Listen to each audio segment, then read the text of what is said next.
فأقبل على القوم قائلا: أنا الذي أعرف عند الزمجرة بابن علي المسمى حيدرة،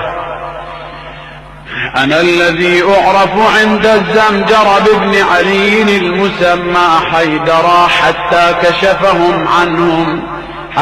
كشفهم عن الماء، ما إن وصل إلى الماء ملأ القربة، ولكن من شدة عطشه غرف غرفة من الماء ليشرب،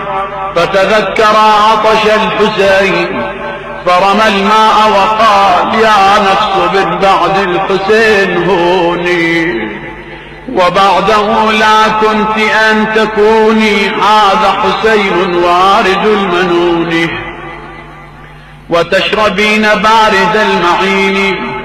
ثم حمل نحو القوم، فصاح عمر بن سعد: ويلكم، حول بينه وبين إيصال الماء إلى المخيم، فلئن وصل الماء إلى الحسين لا تمتاز ميمنتكم عن ميسرتكم. فحمل عليهم العباس وقتل منهم مقتل عظيما. آجركم الله إلى أن